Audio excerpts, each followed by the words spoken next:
Mr. President, Mr. Secretary General, distinguished delegates, ladies and gentlemen, a pleasant good afternoon. Mr. President, let me, on behalf of the government and people of St. Kitts and Nevis, congratulate you on your election to the presidency of the 75th session of the United Nations General Assembly. Our virtual convocation this year, the 75th anniversary of the United Nations, is testimony to the truly unusual times in which we live. I must also seize the opportunity to pay tribute to the Secretary General, Mr. Antonio Guterres, for his leadership during this difficult period of the COVID-19 pandemic. The theme of this debate is rather fitting for such a time like this. We must have faith in multilateralism and international cooperation if we are to achieve the Sustainable Development Goals by 2030 and the stronger, safer future we all want to see.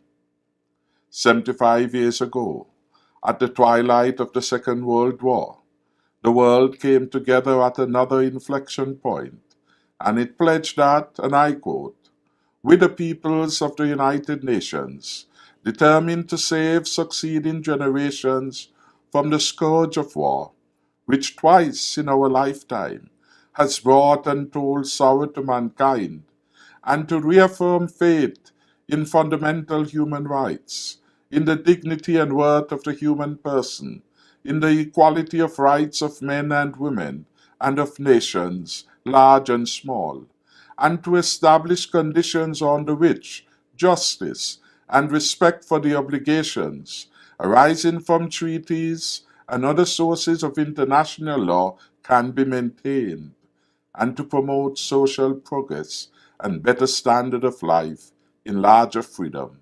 End of quote. 75 years after, these objectives are still relevant and laudable. They remain a work in progress.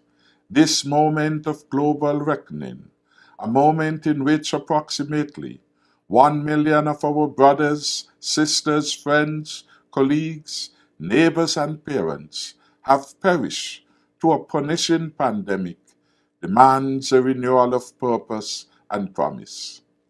That promise must be fidelity to multilateralism and faith in international cooperation if we are to breathe new life into the United Nations Charter while achieving the Sustainable Development Goals, halting climate change, and pivoting to the stronger and safer future we all want to see, guided by the significant lessons of the distant and recent past.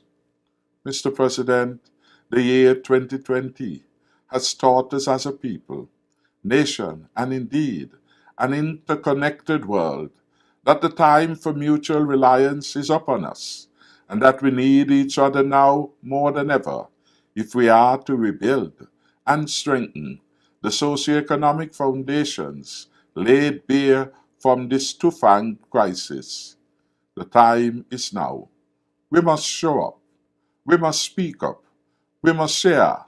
We must listen. We must act. And surely we must lead. Multilateral action. We are living in unprecedented times. The novel coronavirus disease, COVID-19 pandemic, has gripped the world like we have never seen before, destabilizing economies, overwhelming many healthcare sectors, and causing incalculable pain and suffering and millions of people all over the world. We commend the international community that has bound together in global solidarity to defeat the pandemic. I must congratulate the World Health Organization for its stewardship of the global response to fighting the COVID-19 pandemic. We as CARICOM states reaffirm our support for the WHO framework, Access to COVID-19, Tools Accelerator, Act A. This global collaborative framework provides a solid global response to defeat the pandemic by the rapid development, scale up, and equitable distribution of COVID-19 vaccines, therapeutics, diagnostics, underpinned by the strengthening of our health systems. Instead of nationalism, we need global cooperation in the fight to defeat COVID-19. We commend the all of society approach that has worked so very well in the context of St. Kitts and Nevis. Every stakeholder group has played their role in combating COVID-19 here in St. Kitts and Nevis. The world needs all nations, large and small, to work together for mutual success. St. Kitts and Nevis has been successful in containing the spread of the COVID-19 within its borders.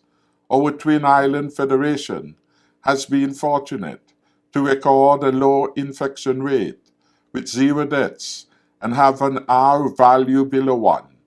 We have a success story to tell the rest of the world.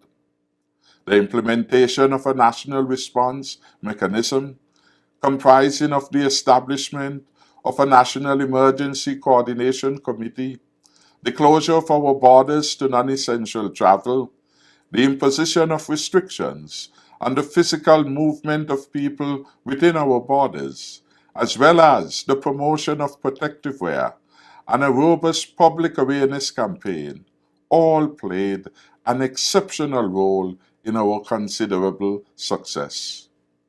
COVID-19 reminds us that our fight to eliminate non-communicable diseases must be stepped up. People living with NCDs are at higher risk of contracting COVID-19 and are amongst the most affected by the disease. Climate change, NCDs, and COVID-19 are interlinked symptoms that something is awry with planet Earth. Mr. President, the novel coronavirus disease has disrupted international travel and tourism, global supply chains, industrial and commercial operations, and created widespread unemployment everywhere. This unprecedented situation will inevitably stymie our chances of achieving the Sustainable Development Goals. Multilateral assistance is essential for countries such as ours when faced with global challenges. Our fiscal resources are limited and have been severely tested in this particular instance. Now the call for concessional financing is louder and stronger than ever before. Advanced countries and the international financial institutions must respond positively to the call for concessional resources if we are to reshape our economies for a post-COVID-19 world and return to the path to sustainable growth and development. Given our economic and environmental vulnerabilities as a small island developing state, we are likely to be confronted with the multiplier effect of the pandemic, particularly as we brace for the most intense segment of the hurricane season. Mr. President, St. Kitts and Nevis is the smallest independent nation in the Western Hemisphere, and the impact of climate change weighs heavily on our daily lives. At this point in time, we are in the most active part of the hurricane season, at the mercy of Mother Nature, and for this reason, climate change will always be high on our agenda. Climate change for us is not something to be postponed for tomorrow. Indeed, it must be addressed like yesterday. We must regain the momentum and continue our work to consolidate the gains made so far. Turning to the high-level summit on biodiversity, earlier this month, the UN warned that countries are set to miss critical targets to preserve and protect Earth's biodiversity. This requires, of course, immediate and drastic action. We are therefore pleased to advocate for Sustainable Development Goal number 15, which calls for us to protect, restore, and promote the sustainable use of terrestrial ecosystems, sustainably manage forests, combat desertification, and halt and reverse land degradation, and halt biodiversity loss. I look forward to joining my SID colleagues at the high-level summit on biodiversity to champion the cause for us to protect our biodiversity, not just on land, but on high seas. For St. Kitts and Nevis, the ocean is our lifeblood. Let us protect it to preserve a stronger and safer future. The Food System Summit to be held next year is timely, since our current inadequacies, as exposed by the pandemic, demand a vigorous examination of our strategies for food production and nutrition security. I am particularly encouraged by the positive response of Kittitians and Nevisians in answering the call of my government to strengthen our food security by scaling up our investments in agriculture and fisheries. The 25th anniversary of the Fourth Conference on Women is one to be celebrated. As we continue to hail the contribution of women to the socio-economic landscape of our country and the world at large, we are pleased to join in the commemoration of the 25th anniversary of the Fourth Conference on Women next week.